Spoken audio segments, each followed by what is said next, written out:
And that's something that we still hear to this day. I'm a part of this moms group that there's about, it's like 200 of us in this moms group chat. And we talk so much from the importance of the curriculum to it's happening in the schools to what we want to see with our kids. So it's one of those things that I saw even more, that yes, education was a big part, but during the campaign, it was something that I saw even more in every single part of the city. And then number 3, really, really focused on constituent services. And that's what moves our city forward. I mean, that's what people like to see. Yes. That's what people like to see responses, because that's what we live in. That's what moves our city. That's why they elect you, to be their voice and to respond to their concerns. Exactly. So those are some of the issues. Some of the issues I've had to say. I'm curious, in the context of some of those constituent concerns, because did you what was your pulse, or did folks raise the bike lanes, the speed bumps, right? Because I'm hearing that, and I'm wondering if that's what you heard. Yeah, so many. I mean, and it depended on the neighborhood. Yeah. If you, let's say, for example, in JP, a lot of people loved the speed humps, right? A lot of residents requested speed humps. Yeah, that's it. But if you have this conversation with a business owner on Blue Hill Avenue, they will have a different story of what they wanted to see. Right. If you had this conversation with someone who lives in West Roxbury, right on Center Street, they will tell you a completely different story that they don't like to see. And so it really depended on the neighborhood, but definitely bike lanes, street humps, stop signs, crosswalks. Those are really, really big ones that no matter what neighborhood I was in, those came up in the conversations. Wow. I'm curious what about public safety? We heard that a lot as well. Sure. I think one of the biggest things also, I mean, what we're witnessing in the world right now. That's something that can't be, we cannot not talk about that. And we saw that every single day in conversations about our residents feeling safe. Our residents feeling like we have everything in order to feel like we can walk, we can be protected, and that our families are feeling safe in our city, but also making sure that we are having a good relationship with our public safety officials. That's something that was also brought up, right? Making sure that we're focusing on that community piece as well when it comes to public safety. And I have to go to, with the gentrification, right?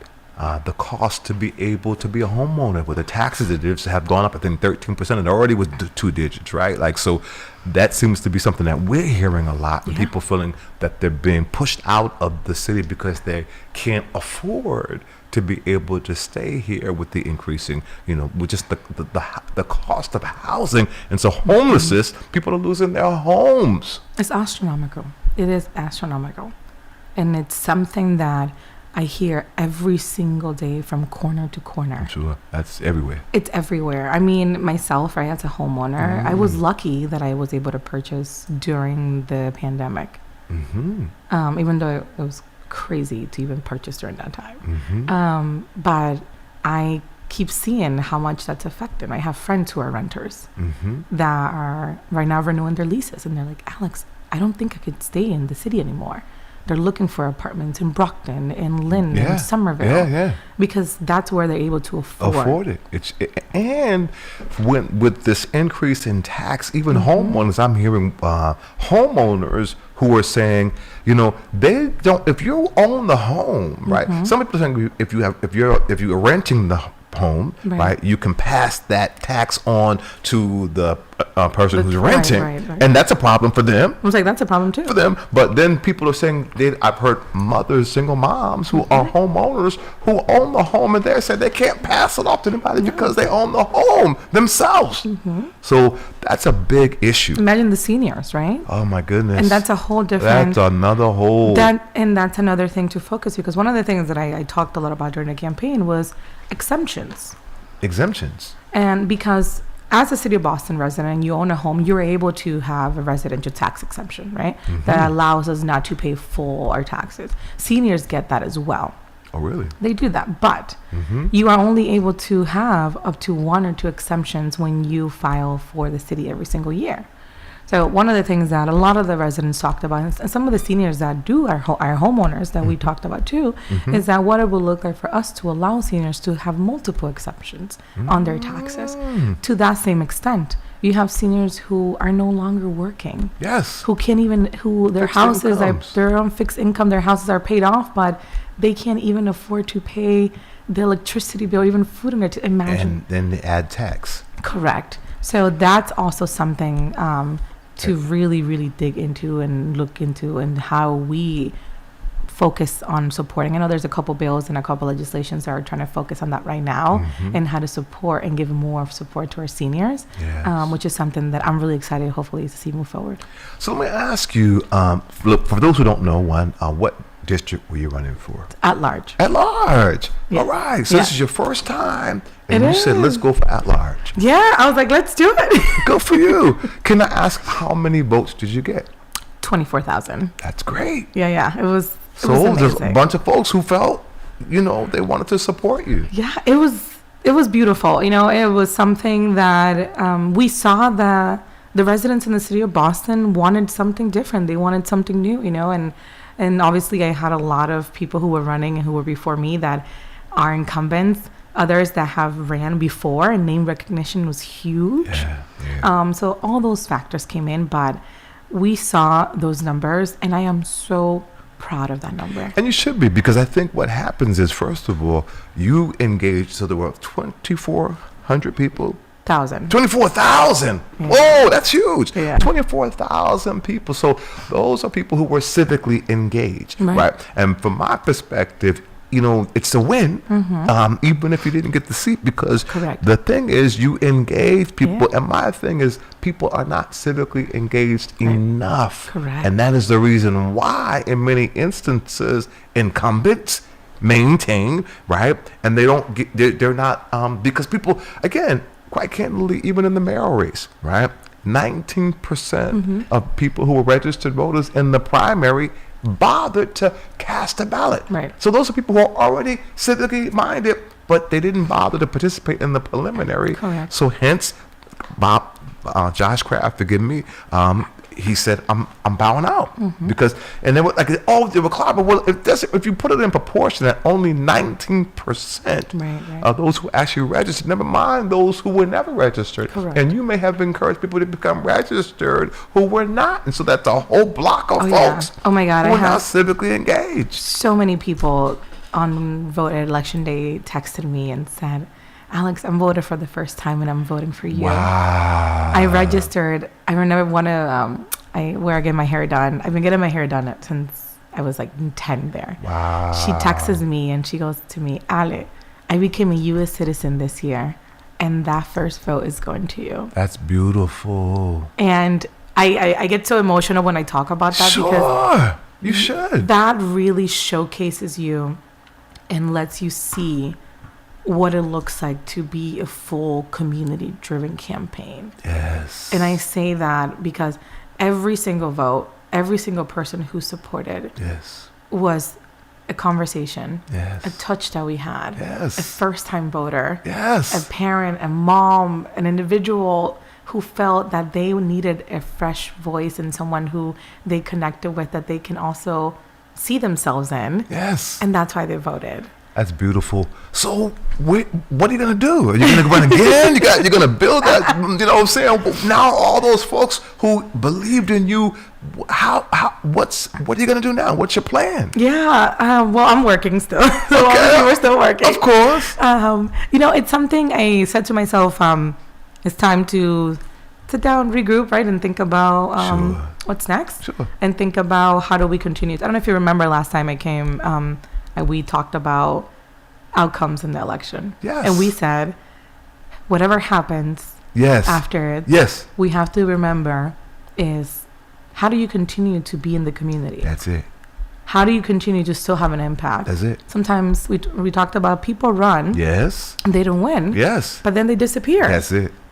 And then 2 years later, they're like, oh, I'm doing this again. And everyone's like, where were you 2 years ago? Yes. So if there is something that I say and I want to continue, is that I want to continue to be in community like I have been. I want to continue serving. whether if it's at the capacity that I have now or whatever God has in store for me to be in this space. So right now it's focusing on my family, my son, but also thinking about how can I continue to be engaged in the community. So talk about, for those who may have not had the opportunity of hearing your platform, hearing what the things that you were going to address, right? And those are things you're still an advocate for. Huge. So share with our listening and viewing audience, what was and is your platform? Yeah, I mean, I hit it a little bit earlier.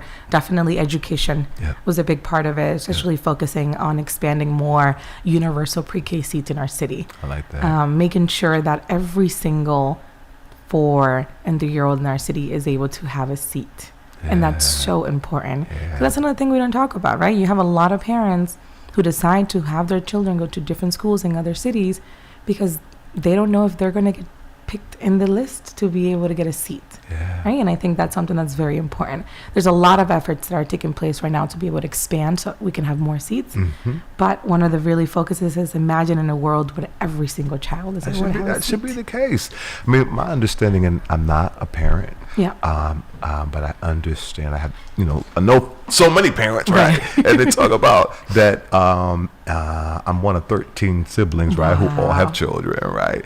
And so I can imagine your family gatherings on Sunday. Oh, it's amazing. It's amazing. It's interesting. They used to be, honestly, now my dad passed away like 3 years ago. My mom's 87 and she moved to Virginia. So they're still good, but they're not like they quite used to be, but still, they're still very big. But in any event, the point is, my understanding is that, I think like up to 5 is that like those are the developmental years. Correct. And so that is so important to be able to have that pre-education that sets the tone. Correct. For you to, for your trajectory, for you to succeed. Right. And now imagine if a child is bilingual.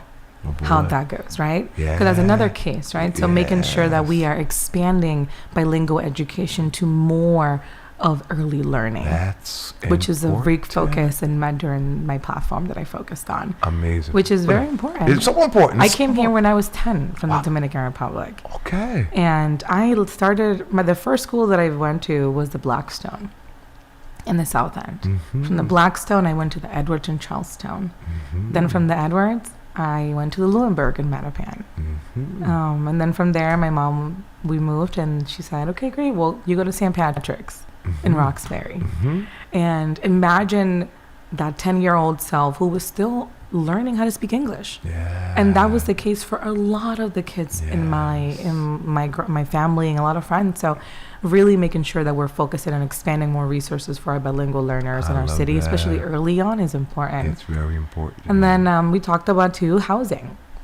Housing is a big piece. Sure. Making sure that we have affordability in our city, making sure that we are focusing on a piece of the legislation that we can talk about rent control, that we can talk about people buying their homes in our city, and where we can have an opportunity to really offer more financial assistance, especially for our seniors and especially for our students who live in our city.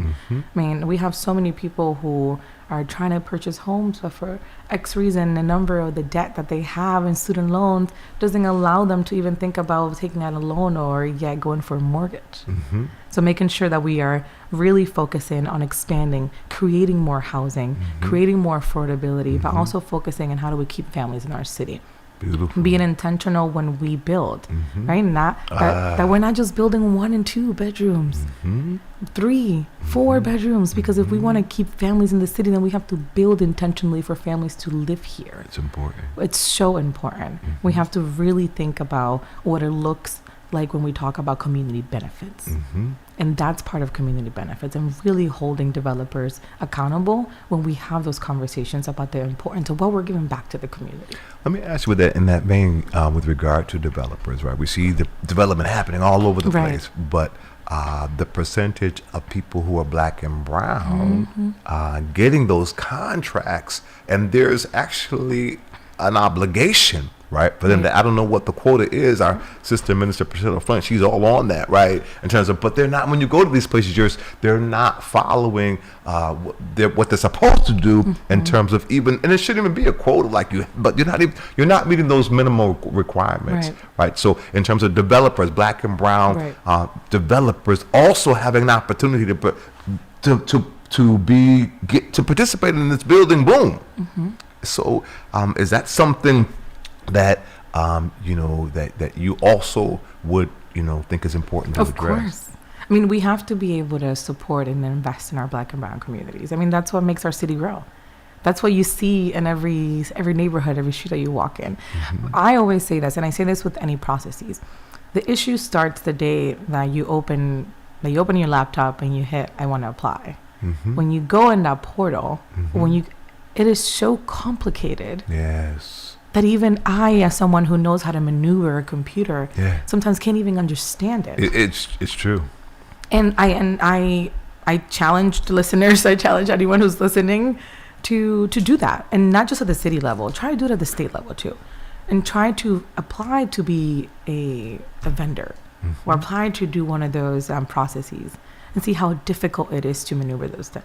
If it's difficult for me, that I understand sort of how to do it. Sure. Imagine someone who's opening for the first time. Imagine someone opening their company for the first time. But again, imagine someone who doesn't speak English doing this for the first time. So unless we fix those systematic issues, unless we fix that openings issues, and once we do that, then we can start addressing even more. How do we continue to teach our communities and our black or brown builders and our small businesses how they're able to make sure they also get those contracts? Yeah, I love that because what do you call it? Technical, right? Like literacy, right? And we are now another layer. We have the opportunity to be able to support our brothers and sisters who are incarcerated. And you come out of incarceration, and the world's a different world. And technology is moving so rapidly, right? And so the digital divide of digital literacy, is a problem. Huge. I mean, even we can't keep up ourselves. No, I can't. It's really, and it's so that's digital literacy and bridging that. And never mind when you're talking about the finances that you need to be able to have the high speed and all the kind of things that you need in the apps to be able to continue to keep current. Correct. It's a financial impediment that prevents you from actually being able to, to stay current. Correct. And then think about it like this: if we are able to focus more and really provide those resources when it comes to financial literacy, when it comes to digital literacy, and we imagine how much more we would have expanded in helping our communities in our city. I always say this: if someone would have taught me at an early age what it meant to have a high-end savings account, listen, we will be or it's like someone would have taught my parents that. Financial literacy, it's true. Financial literacy is so essential. It's real. And focusing on that piece, and that's why I mentioned the processes of being able to sign up to be in those portals, being able to focus and where they just think about how someone even gets there to apply for those bids. That's step one. Step two is making sure that you have an advocate that's going to make sure that understands what it means that when someone applies, to making sure that we're giving those contracts to our black and brown communities in the city. Absolutely. So appreciate that. I want to go back to those returning citizens. So the Mayor's Office of Returning Citizens, and I will say there was not such a thing as the Mayor's Office of Returning Citizens. Forgive me, I had some dental work, but my tooth is giving me a little bit of a hard time, so bear with me. But in any event, and that was under the Walsh administration that it was actually created. No resources, but yet it existed. It was on the seaport, and what it did not have is it was not run by a returning citizen, and that's part of the formula of the initial franchise that was in Washington, D.C. That it's important to have that lived experience to be able to understand how to effectively engage other returning citizens. And so that's not happened to date. There's been 2 iterations of executive directors, nice people, but not with lived experience. Bob Turner, the only person who's with lived experience, has been through the iterations of executive directors. But in any event, it exists. It has then, we've had several hearings with Russell June and with Brian Worrell, and had a budget. Yeah. Right, and the budget has now expanded, so there's a budget. But with that said, again, you could just throw money at a problem. But back to your point about coalescing, right? Back to your point about being able to even understand the technical things, right? And giving it to people who have those lived experiences to be able to. I challenged every city councilor that is an incumbent now to. Let me back up. So Russell June said that it's now codified, so it's a permanent office. Yeah, but now it's an actual office. Yeah. So that's a beautiful thing. Which before it was not. It was not. Yes. So it's progress. Yes. But with that progress, again, it needs to be run by returning citizens and employed, I would say predominantly or exclusively, certainly predominantly by people who have lived experience. And we know folks who are brilliant, who can be able to do this and have the capacity to, one, be employed and then be able to be effective also in prevention, right? Correct. I mean, we're seeing it out in New York. I think even some of them in Miami. Yes, did you see that? Yes. Talk about that. I just saw that. That was it. So I've been watching. I love watching his appointments and who he's been. Oh my goodness! He just appointed a formerly incarcerated to be in charge of the office. Yes. So I'm so excited to see the work that comes out of that. That is going to be amazing. Because to your point, right? And when we always talk about lived experience is going to really help you shape the programming that you do for that office and any office. Come on. Because it's something that. And anyone, right, that went through that knows what is needed. I mean, when I spent my time working at the sheriff's county, when I worked in Nashua Street. Oh, you worked at Nashua Street? I did, yeah. But I worked in the external affairs team. Okay. I had some work that I did, especially in the women's unit that I worked with. Nice. The most amazing time that I spent. Oh, my goodness. Wow. So it's interesting you said at Nashua Street Jail, because the women now are at South Bay. So sometimes there will be some programming. Okay. But then the majority of the women's unit would be in South Bay. Okay. So we had the chance to do some work in Nashua and then some work also in South Bay. And then when I started working in the Office of Women's Advancement, one of the work that we focused on specifically was to make sure that we were able to have free menstrual products. Big deal. In the house. Awesome. Huge. Yes. And it was something that I was very proud to work with, and something that was one of my favorite projects that I got to deliver, because it's one of the things to think about, right? Like basic services. Yeah. Basic needs. Yes. I got to go there because one of the things that we're hearing consistently, we're very intentional to make sure that we give the women a lot of love, because it's predominantly men. Right. Right. And they're, and the culture there, one of violence, right? The culture of sexual assault, right? The culture that is not that's disparate of what you give to men to vice what you give to women. Correct. They're supposed to have, fresh air. And we're hearing women say that the guys have basketball, they can go in the court. Right. They don't allow them to be able to go outside to have fresh air, right? And so we're advocating for these things and so many conditions in terms of the water. And so we're hearing the programming that they're not affording the women as they're affording the men. So we're trying to amplify that. That's amazing. And most recently, I don't know if you've heard of the gentleman, Jacoby Kinney, who's lost his life at the hands of correctional officers in the Suffolk County House of Correction, and in shackles. And it's people who witnessed that trauma who feel like that could have been me, right? There's, and the investigation that unfortunately we feel it needs to go to the Attorney General so that it can actually be not biased. Correct. You can't police yourself and be and not be biased. Right. This is why external investigations are so important. So Senator Miranda has actually wrote a piece of legislation or several pieces of legislation to be able to facilitate an oversight, independent oversight, because the correctional officers are only, the unions protect them, and the sheriff is the oversight. Right. And so just as they had to create the Office of Police Accountability and Transparency, or OPAC, in the city, on the heels of George Floyd, and activists and people on the ground like Jamal Crawford and other folks advocated for that to happen. With that said, Evandro Cabello, who's now, with that said, he was right in that seat and talked about the report that they had, that people felt heard because they had a place they could go to. And with that said, there were so many people that raised issues. But again, the commissioner, who's appointed by the mayor, I think maybe one situation out of all of those even said, he ultimately says whether those things are valid or they're responded to or not. So it takes the teeth out of, even if you feel heard and you have this whole report, but then a commissioner who's appointed by the mayor is going to say, can basically veto and not do anything to actually hold these officers accountable.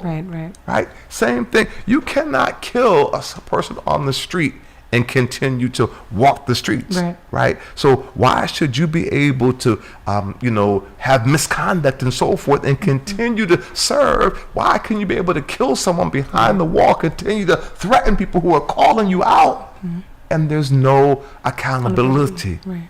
So these are things that we have to address. And we have to, because these are things that our community are fighting for. These are the things that our community are talking about. They're bringing up, that they're having conversations.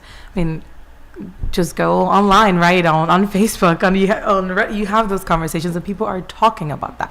Accountability is very important. And transparency is key.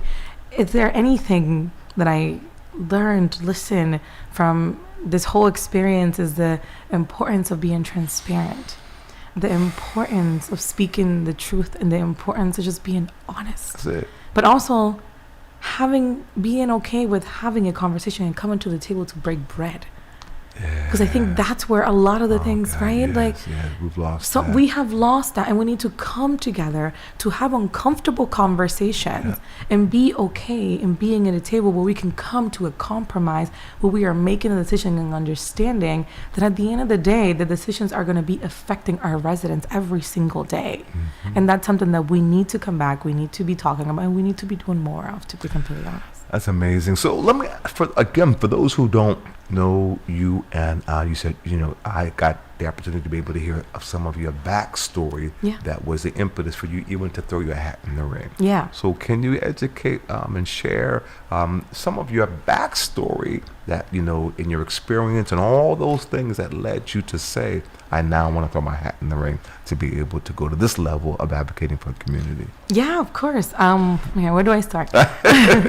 So, like I mentioned, I came here super young when I was 10, and I have always had a calling for serving and for helping others.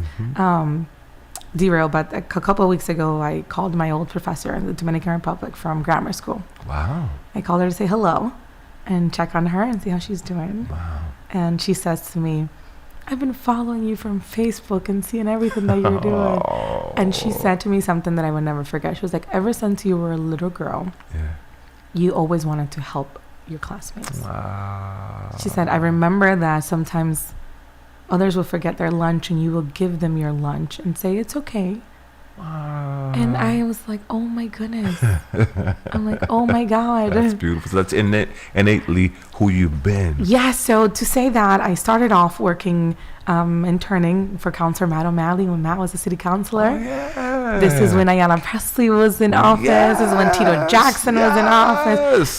This is also when we had Charles Yancey in office. So that's what I grew up seeing. That's what I was surrounded by. Wow. And I was really in that office. It was funny because that's how I also met Sagun, because he was working in Yancey's office. Yes, I remember that. Yes, I remember those days. So that's when I started working in city government. And what was your capacity, your entree into city government? So I worked in Matt's office as his Latino liaison for the district. Okay, nice. Where I really helped Matt focus on issues that presented to the Latino community in the district that he represented. Beautiful. It was some beautiful work. At the same time, I was also in school. I went to Fitchburg State, where I I started off at Mass Bay Community College, and then from Mass Bay, I transferred to Fitchburg State. And throughout that whole time, I continued to be engaged, volunteering in campaigns, working at City Hall during my time off at school, leading local like Dominican nonprofits in the city, participating in the festivals. And when I was ready, I was done with college, I decided to go to DC to work in the Hispanic Congressional Caucus. You went to DC? Yeah, it was a beautiful experience where I really got to focus on supporting and finding resources for DACA recipients to be able to afford to go to college. Wow. Such beautiful work that I value, and I learned so much. Then I felt homesick, and I said, you know what, I love DC, but I miss Boston. I was like, bring me back home. Came back home, did some great work working for the sheriff. That's when I started. Which sheriff was that? Was Sheriff Tompkins. Okay. And did some great work with him, and then went over, and I always had a dream that I wanted to always work back at City Hall, but I wanted to work in neighborhood services. Wow. I wanted to work as the Latina liaison in neighborhood service because I did that work in Matt's office. Right. I knew that when I heard there was an opening, I submitted my resume. I went through the job interview, and weeks later, I got the call from Jerome Smith and was like, Alex, we would love to have you on board. Wow. And I remember that day I said to myself, I was like, oh my God, I would never believe that this 10-year-old, my 10-year-old self would be working in City Hall right now as this is my job. Wow. And it just went from there. Okay. Started working in neighborhood services. From there, I had a chance to work in the policy office with Mayor Walsh at the time, where I was leading the engagement efforts for the city's economic mobility lab, where I focused on financial literacy. I focused a lot of work. Yeah, did a lot of work in making sure that our communities had everything they needed in order to understand the importance of a rainy day savings account, the importance of filing out your taxes, and the importance of doing making sure that we had everything we needed for emergencies. That's also when I started the work of the Child Care Entrepreneur Fund that is now established in the city. Wow. That work started, that's when we began to do that work. From there, I spent a little bit 2 years. That was in grad school. I went to grad school at Suffolk for my MPA. And from there, I had the chance to be appointed as the executive director of the Office of Women's Advancement. Wow. Was that under... So I started during Walsh. Okay. And then a couple months later, he left. And then continued up until when our mayor, Michelle, was in office. So was it, if I'm not mistaken, wasn't that Councilwoman Presley? Yes. Who created the women's... It was a commission before. Yes. It wasn't, yes. And then it was able to be brought in and it was codified, changed to be an actual office.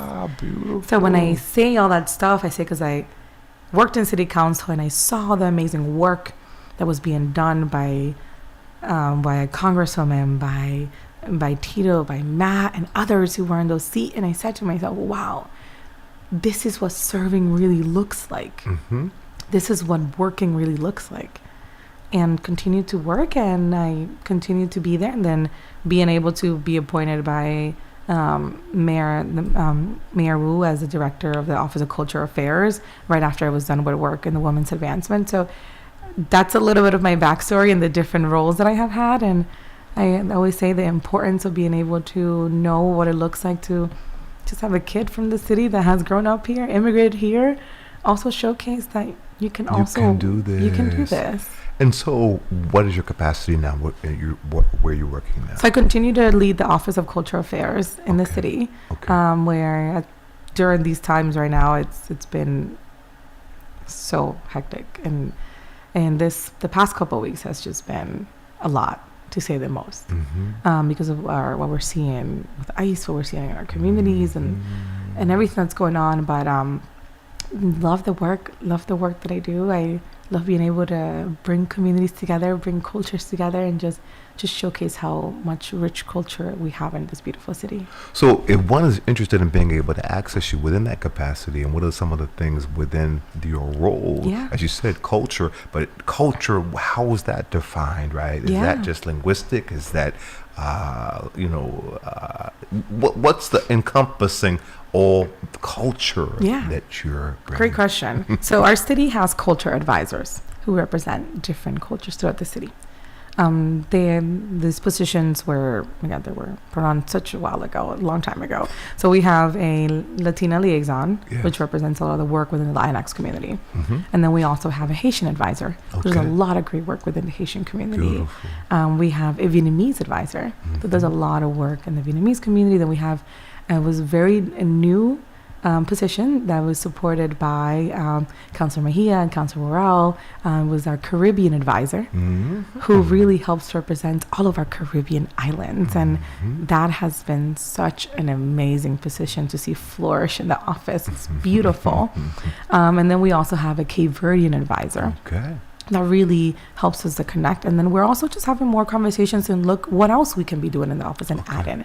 So when we talk about culture, our team is really, I like to call us the welcome doors into city government.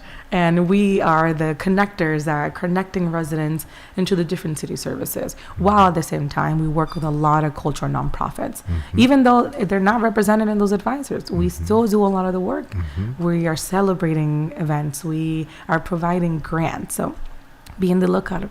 We're going to be pushing out some grants in the next couple of months.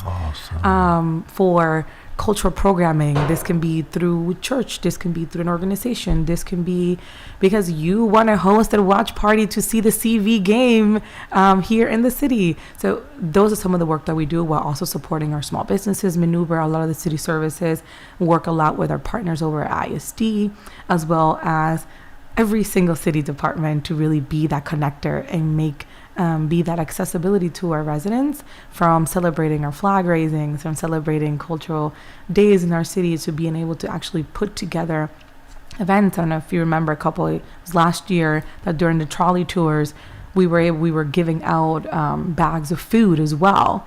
Some of the I think for the past 2 years, that's an effort that my team has been able to be leading, making sure that while we are going around the city and spreading cheer, we are also making sure that there's a lot of families that need our support.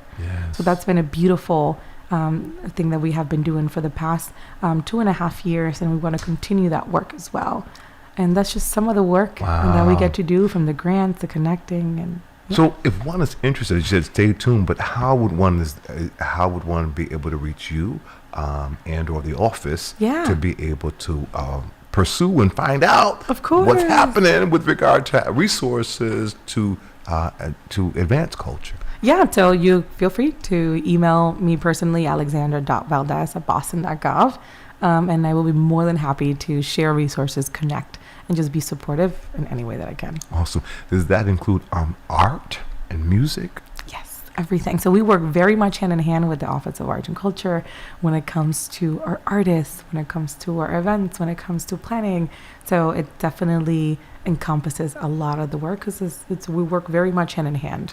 I love that, because I think, again, back to your point about community, right? And culture, and culture and art and those kind of things can be things that are connectors, but with that breaking bread and really building relationship. And I would say what's really, I think, would be amazing is, again, the diversity, right? To be able to learn. I remember when I was in high school, several places I've seen where they've had like these cultural days where you get to taste a little bit of food and understand culture, and it was like people were learning and experiencing food and culture that from that's diverse. So it wasn't like just siloed, but you got to we came together where you could be able to understand and experience different language, different culture, different food, the food in particular. Love that. I mean, culture, I always say this, you learn through people's, we're all creatures of our habits. Who doesn't love good food? Right. But there's a history behind each food. It's communal. There's a history behind why where my grandma is teaching me how to peel the plantains this way, or how to do the yuca fries this way, or why we're eating fufu, or why we're like, there's so much history about that stuff. So we do a lot of the great conversations. Last year we partnered with the public market actually, and each one of the advisors was able to bring in community, but also bring in a chef of that specific culture background and pick their very traditional dish. We talked about our culture and why we were serving that dish and where it came from. Such a beautiful experience to be able to your point of what it is to break bread and to do that. That's amazing. Here at our church, every Sunday, we have a woman, Sister Lynette Scott, that does Black history. And I love it because it's not just Black History Month. Like, this is our history, right? And it's one that's not taught, right? And now there's a very intentional move to try to remove that history, that the good and the bad, right? Like chattel slavery in Scotland, how we survived. They talked about, so she does history, and I've learned so much about how literally, people would put, food and rice and stuff in their hair to be able to bring them, so they could have the seeds that they could then be able, and it's like that's how culture came from, other places and came here to America. It is. I mean, it's beautiful dye. You think about, my grandma shows me pictures of when I was younger in the DR, and she would be walking with me in one hand, and she would be holding her hand and carrying all the nutrients in her hair because she wanted to make sure that they were able to get home and they were able to maintain a specific temperature so they wouldn't get ruined. Wow, you remember that? I do. I mean, that's what I grew up around, right? Like, I grew up around, if we wanted to eat any vegetable or fruit, we would go back to what my grandma was cultivating in the back. Wow. And that's the same thing that I always say, that's what we need to teach our kids. We need to teach our family and our community about the importance of where our ancestors come from. Why do we have the things that we do? And that's the thing that I want to be able to continue to showcase through the work that we do, but also making sure that we are showing and teaching that beyond. That is amazing. That is amazing. So again, you are working in that capacity. Yes. And as it relates to potentially you throwing your hat in the ring again. I know you're pausing and regrouping and spending time with family, but do you have any aspirations that you think you might do that again? Because a lot of times, as Counselor Santana just said, sometimes it takes 2 times, right? You get your name out there, right? It's not, most times it doesn't happen the first time. Yeah, of course. But sometimes maybe the second time. Right. So. Yeah. I mean, I'm not going to discard the idea, right? I mean, it's something that definitely, my passion for serving and my passion for being in community is something that I always have and will continue to have. I think that's definitely, like I said, I'm not going to discard it, but hopefully when the time comes, we'll regroup and we'll think about it again. That's amazing. That's amazing. I'll make sure that you'll be the first one to know. All right. We'll right here. We'll get the exclusive on Boston Praise. Yes, you will get the exclusive. All right, you guys heard it. We're going to get the exclusive right here. I am so grateful, really, that you that you threw your hat in the ring, because it's very interesting. I live at the Kelly House. Okay. You know where the Kelly House is? Yes, I do. And your staff certainly does, because your flyers are there, right? I see them and I'm like, oh, wow. And they're still there, right? All throughout the building. Oh, right? my God. Yeah, so somebody was doing their job. Oh, wow. One of your staff, because I was really pleased to be able to see that. But I think it's great that people throw their hat in the ring to be able to be in political office. It's not easy to put yourself out there and to pound the pavement, but to hear and raise the issues, right? Even if one does not actually land the seat, it's still a win. Correct. In addition to the people whom you were able, as you said, to be able to engage, people were never engaged. Also, people like, the more we can generate, we can incite people to be civically engaged, because our democracy is really at stake. It is. And it's so important to think about it that while, yes, it's amazing that we throw in the hat. It's amazing that we're there. But it's like we talked about last time that I was here. Yeah. It's what do you do after? That's it. What do you do after with what you built? What do you do after with the power that you gained? And what do you do after with the voice that you have gained yourself? And that's what really matters. It really does. Because that's how you really see what's the advocacy and what does that person is really doing, right? Yeah. And I have always said this and will always continue to say it. Being in community, being with the residents, being with the people, being with the neighborhood associations, being with the little leagues and having these conversations, that is what this is all about.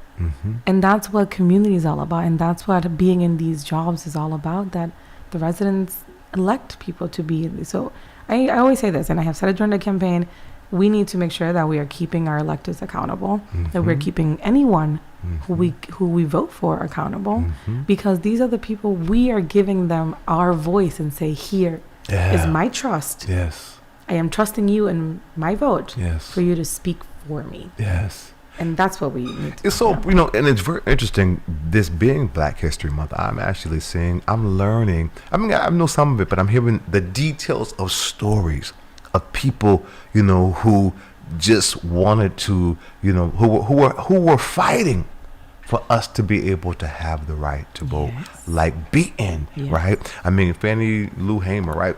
Folks who literally, just for saying I have a voice, literally beaten to death. I mean, within inches of their life, right? People who actually lost their lives, and so it's not something that we should take for granted.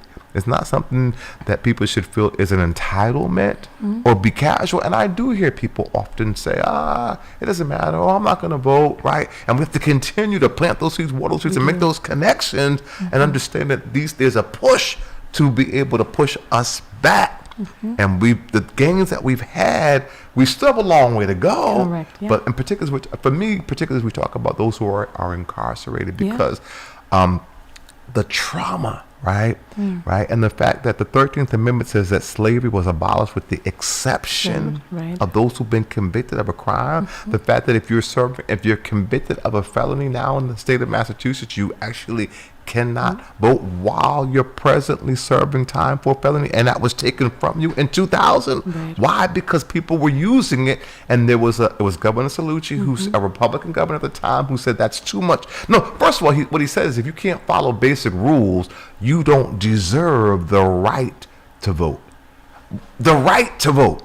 Right? So that was literally, it takes a constitutional amendment to restore that right. And we're working aggressively. There's a piece of legislation right now that is actually in the Ways and Means, and Senator Miranda, we need everybody to help us to push this, call their elected officials to push us across the line, because, let me see who this is. Bear with me.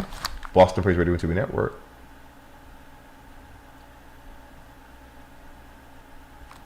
Sure, hold on. We have a caller. Beautiful. Caller, you are live on the air. Hey, so thank you. Now, so my question is, right, to the guest and to the host,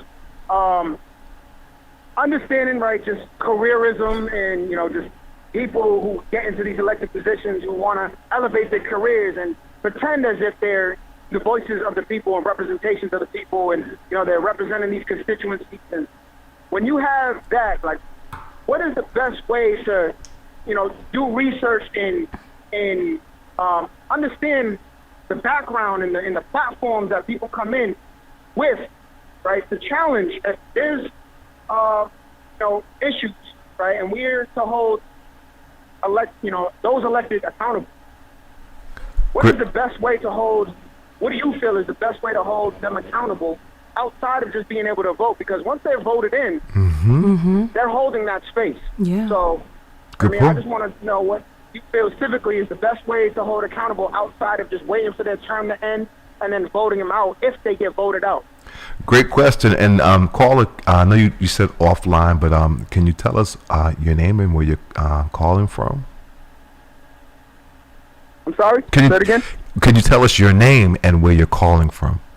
Yeah, so my name is Justin Rodriguez. I'm calling from the New Bedford train station. Is this your first time calling this station?